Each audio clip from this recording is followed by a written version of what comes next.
Senator Booth is recognized for 5 minutes. Thank you, Mr. Chair. Thank you, Mr. Secretary. Thank you, Admiral. Both of you have come very close to the number that you believe the ship should be. The Admiral, you're between 325 and 345, and Mr. Secretary's adopted the review panel's 346.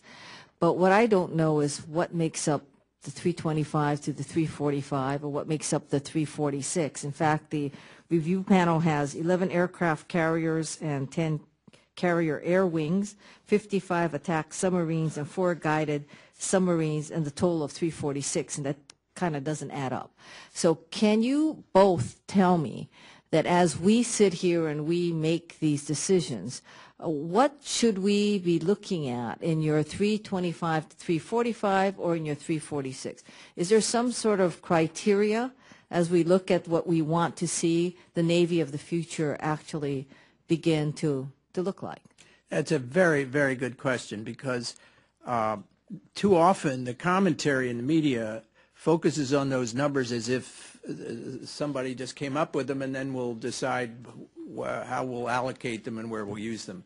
The 600-ship Navy in the Reagan administration and the 346-ship Navy of the independent panel was derived first from a strategy. And in the Reagan administration, there was a very clear strategy that the president had very thoroughly vetted and approved with the National Security Council. From that were derived the force packages that were needed to be in place, both for deterrence and then in the event of conflict in any area to be able to reinforce.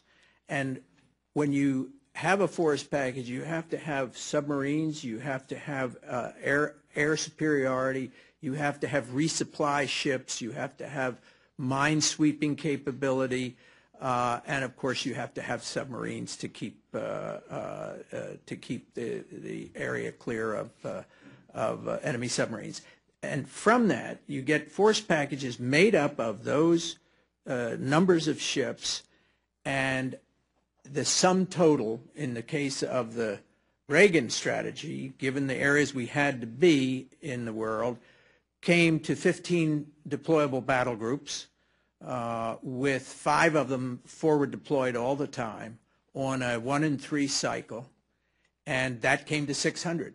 That's how it came from. It wasn't the reverse. You pick a number and then figure out how you're going to use them. Similarly, the 346 made assumptions because the strategy paper in the administration's QDR was a fairly reasonable and clear allocation. And the minimum that all of us, Republicans and Democrats, and very experienced people, uniform and not and civilian, came up with minimum for force package to meet what the administration said it had to do was 346. That's where that included allocating submarines, reefers, aircraft carriers, etc. So I think that's the way the committee should go about evaluating the administration's proposal and other recommendations from people like us. That's why I emphasize that the committee needs to start by building a clear, simple, common sense strategy, and from that making their decisions and judgments on individual programs.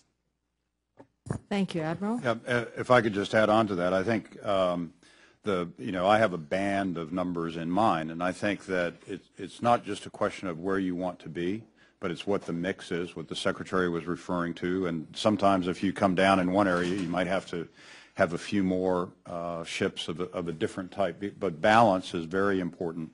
You know, we could drive to a high number if we just built a bunch of LCSs, but that's not going to meet the nation's need. And so I think you have that. The other factor that needs to be taken into account, and this is where strategy comes into play, what are your assumptions and what are your dependencies on allies and partners? What capabilities will they bring? Can you be reasonably sure that that's going to be there when you need it? Because every nation is going to have competing interests and considerations. And then there's also the question of where do you base it? Where do you operate from? You know, we gain greatly by being able to have ships in Hawaii, farther to the west in the Pacific.